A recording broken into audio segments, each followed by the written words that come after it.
Hello everyone, how you doing? Wow. So today was UK lockdown day uno, and blimey, lot what a lot has gone on today. We kind of awoke in the lending market to the news that Connells, who are the sort of surveyor of choice to large proportions of the buy to let mortgage market, it closes doors, not forever, just temporarily cancelling all surveys. And yeah, that caused quite a knock-on effect to especially to me. I had clients that had surveys booked in by Connells today that were then cancelled. So we woke up to day one of this lockdown, and the first thing we hear is that Connells aren't sending surveyors out anymore. Incredible news. Wouldn't even have dreamt of thinking about this only a couple of days ago, and that's happened. So that was like the first thing that we had to deal with, and I've spoken to quite a lot of people about this today. I'm hoping that other panels of surveyors don't follow suit. I think there's certain things that surveyors need to be doing to try and keep on top of things, certainly prioritising certain surveys over others, ones that are pretty urgent, and also possibly ones where it's actually, the property is vacant, and if they can find a way of gaining access, and they wear gloves and a mask and all that kind of stuff, then hopefully we can still try and make sure that at least some of these valuations go ahead. So, that was certainly one thing that we had to deal with pretty early doors today. The next was the news that Together, one of the UK's largest bridging lenders, was no longer, until further notice, accepting new applications, new applications, just all over the place today, or quite clearly. So that we just heard that Connells, one of the largest surveyor panels in the country, was no longer going ahead with valuations at the moment. And then suddenly, Together, one of the UK's biggest bridging lenders, was not accepting any new applications. So initially that was quite a shock to me, and I suddenly thought, oh no, that's not good news, and I really hope other bridges don't follow suit. But the more I thought about it, and I had discussions with Together today, they explained to me the reasons behind it, and they make perfect sense, and actually I think it's quite responsible what they've done. They're saying to me, we're not focusing in on new business at the moment. That's not our priority. Our priority is to ensure that the business we already have, the applications we already have underway, the customers and clients that we've already engaged with are looked after and prioritised. And I think that's a fantastic mindset, actually, and a fantastic gesture, if you like, from Together, in making sure they are prioritising the customers they already have. And I've been contacted already with the pipeline of cases that I'm working through with them, and they're asking me specifically, what cases do we need to prioritise? What can we do to move these cases along? Are there any that are perhaps not going to go ahead now, and are there any that we can kind of put on a lower priority list? And I think that's really good, and it's good that they're actually taking this kind of action. I think it's massively important.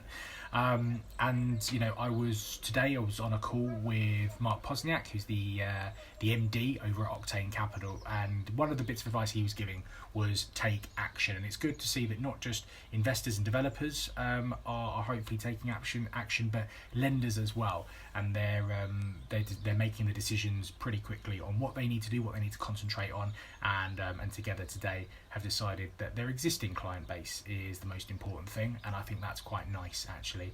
So fair play to them. So we had those two bits. Now, one of the lots of questions I've been fielding over the last couple of days have been about lenders changing in criteria and interest rates and all that kind of stuff. And actually, we are seeing loan to values being reduced. A lot of 80-85% loan to value products being cut from the market.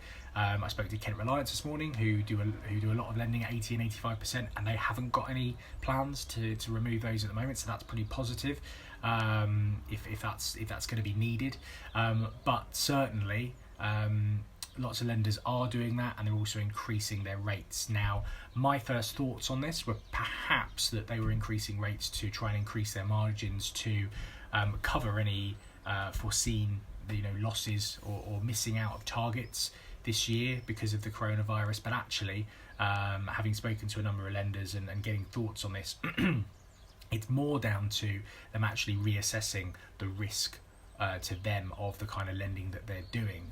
The two biggest things in formulating the risk profile of a case is how much what the margin is, and of course what the loan to value is, and we're seeing that those are the two big things that are changing in the market. A lot of negative backlash saying that lenders, aren't following the leadership of the Bank of England with the reduction in the base rate twice over the last couple of weeks. Well, they don't have to do that, and they are working within their own risk assessments on individual cases that are coming in, and they are looking at the types of cases that they can take on in the current climate. And of course, everything is at risk at the moment, so they need to take stock of that, and so it is understandable that they are they're taking these measures. They're not brilliant in terms of new business, but as I've said previously, perhaps just taking a look and being certain that the pipelines of cases and applications for lending that are already going on at the moment are prioritised and looked at first, and we make sure that we complete on those before we worry too much about new transactions. So we maybe it's actually a good thing, and there aren't going to be any too many valuations going on at the moment, aren't going to be too many viewings going on at the moment, so actually maybe new transaction levels are going to be going down anyway, so concentrating efforts on existing pipelines is going to be maybe a fundamental to keeping our market moving. But look, the key takeaways that I have at the moment, and I discussed this with Brendan Quinn on my live chat with him earlier on, was number one, if you're in a position to do so, take action. If you have an application in process, if you have an issue, you can't keep up repayments on your mortgage, you don't have a tenant in your property, contact your lender, let them know, and take action to try and sort problems out rather than burying your head in the sand. That's really, really vitally important. On the flip side of the coin, if you are frustrated that things aren't going to be going ahead, maybe you're waiting on a valuation that isn't likely to be taking place in the near future, be patient. This will not last forever, I guarantee you. When this isn't going to, it's coronavirus, touch wood. I don't know why I touched wood. I genuinely can't believe that it ever would. This isn't going to kill out the human race. We're going to keep going at the end of this. We're going to still be going strong, and the UK, I truly believe, is in a good position to come out of this pretty strong afterwards. Compared to other countries, we have a strong economy. We have strong leadership at the moment, whether you're a fan of Boris or not. The pound is relatively weak, which would encourage overseas investment, so money being ploughed into the UK. And of course, we still have a supply and demand issue when it comes to our property. So we're always, going to have a strong property market, and I think that's going to come back strong towards the back end of this year, if not sooner. So a lot to be positive about, but also a lot to be patient and look forward to. So it's been an amazing day. It's 16:45. I don't know why I said 16:45. It's 4:45 at the moment, so still a little bit of time to go until we wrap things up. But I wanted to get on and just give you an update on what's been going on today, because it's been a crazy one. So look, wherever you are, stay safe, look after each other, and we'll all get through this together. If you find these videos interesting and helpful, please do share them about. I'm trying to get my message out to as many people as possibly can, and by you sharing these live videos, these YouTube videos with all of your followers and friends, that will help me get this message of positivity out to more and more people, and hopefully it will help inform people as well, which is the whole purpose of me doing this. So thanks very much again. Go and follow me on Instagram if you don't already, which is instagram.com/TheSamNorris, and DM me there with any ideas you've got for updates you need, or anything else you want on future videos. I look forward to hearing from you. Thanks a lot for watching, and I'll see you soon. Cheers.